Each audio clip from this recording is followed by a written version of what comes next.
Inverse proportion. Some volunteers have gathered to dig 90 pits for a tree plantation program.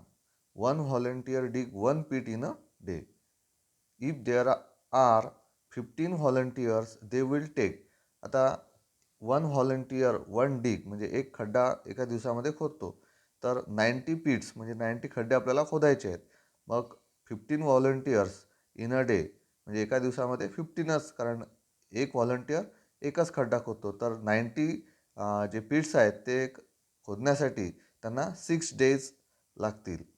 तसं आता suppose इथं 15 volunteers आहेत, त्या जागी आपण जर 10 व्हॉलंटियर्स घेतले तर 10 व्हॉलंटियर्सला 10 9 जा 90 म्हणजे 9 डेज लागतील. आता इथं आपण जर पाहिलं तर are the number of pits and the number of volunteers are in direct proportion. हे डायरेक्ट प्रोपोर्शनमध्ये आहेत का? कारण यांचा जो रेशिओ आहे हा रेशिओ कॉन्स्टंट येत नाही आहे.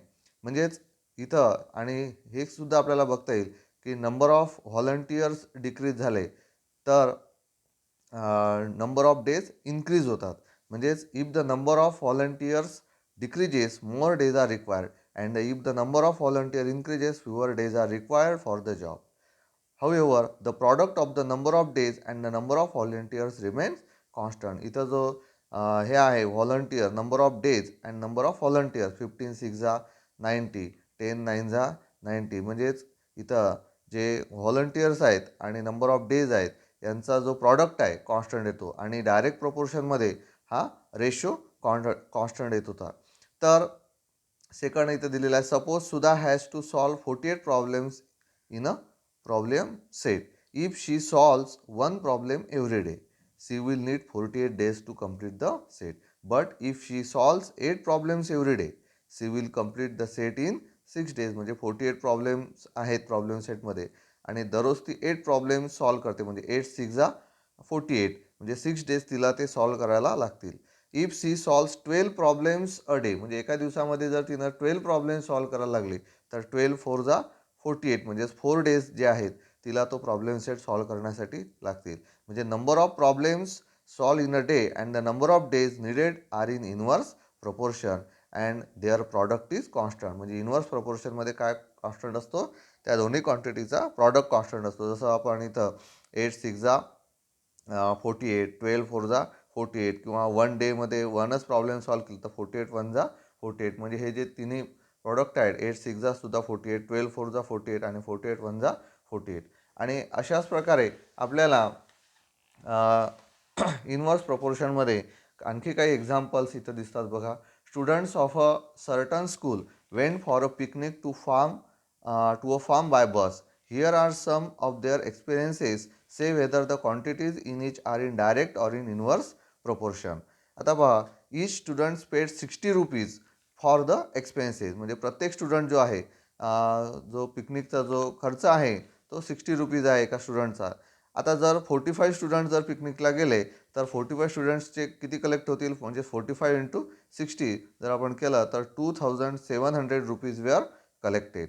Had there been 50 students. आता 50 स्टुडंट्स जर गेले तर 50 इंटू मग 60 करणार आपण तर ते येणार 3000 रुपीज. म्हणजेच नंबर ऑफ स्टुडंट्स इन्क्रीज झाले म्हणजेच रुपीजसुद्धा इन्क्रीज झाले. म्हणजेच the number of students and money collected R in direct proportion. म्हणजेच वन क्वांटिटी इन्क्रीज झाल्यानंतर अदरसुद्धा इन्क्रीज होत असेल तर ते जे आहे डायरेक्ट प्रोपोर्शनचं एक्झाम्पल आहे. सेकंड बघू, the sweets shops. The sweets shop near the school gave 90 laddoos for the picnic.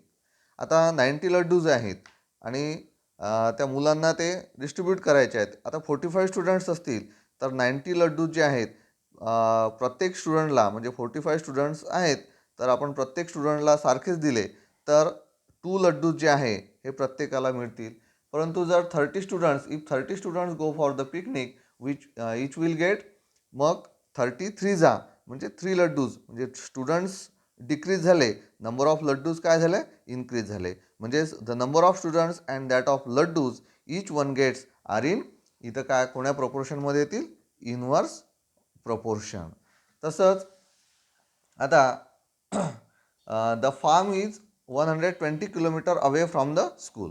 The bus went to the form at a speed of 40 kilometre per hour. म्हणजे एका तासाला 40 kilometre.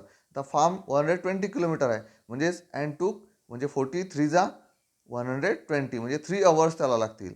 On the return trip the speed was 60 kilometre per our. आता रिटर्नमध्ये 60 kilometre per our या स्पीडनं गेल्यानंतर 62 जा म्हणजे 2च तास लागतील, 2 अवर्स लागतील.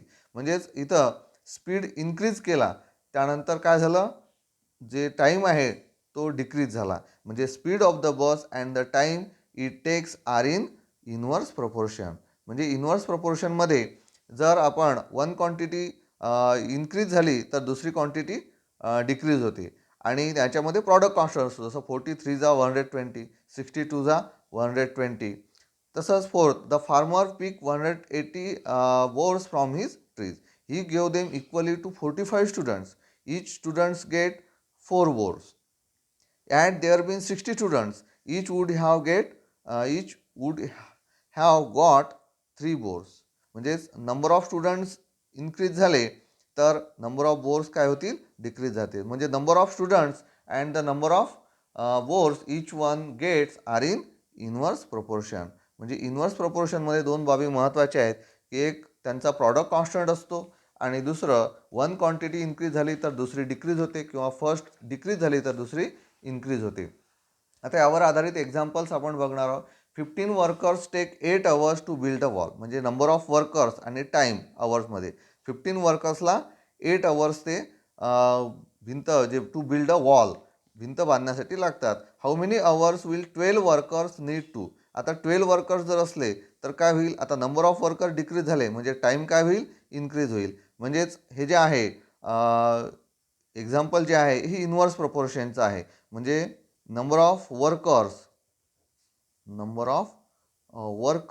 And time is in inverse proportion. हे काय आहे, इनवर्स प्रपोर्शनमध्ये आहे. आणि इनवर्स प्रपोर्शन म्हटलं म्हणजे यांचा प्रॉडक्ट कॉन्स्टंट असतो. म्हणजेच X into 12 into X means 12x. 12x is equal to 15 into 8. आणि आपण हे इक्वेशन सॉल्व करणार. बोथ साईडला आपण काय करणार, 12ने डिवाईड करणार. 12 काय होणार, कट आले एक्स इज इक्वल टू 4 2 जा 4, 3 जा 3, 1 जा 3, 5 जा आणि राहिलं 5 2 जा 10. म्हणजेच इथं 10 अवर्स जे आहेत हे याला कंप्लीट करण्याला लागतील. अशा प्रकारे आपल्याला म्हणजे एक्सची जी व्हॅल्यू आहे म्हणजे नंबर ऑफ वर्कर्स काय झालं, डिक्रीज झाले म्हणजेच टाईम जो आहे तो इन्क्रीज होणार. आता सेकंड एक्झाम्पल बघू. 40 page class magazine is to be written. If one student would require 80 days to write it, how many would 4 students require. आता वन स्टुडंटला 80 days त्याला लागतात ते लिहायला आणि जर 4 स्टुडंट्स असतील तर किती दिवस लागणार. आता नंबर ऑफ स्टुडंट्स इन्क्रीज झाले म्हणजे नंबर ऑफ डेज काय होणार, डिक्रीज होणार. म्हणजेच नंबर ऑफ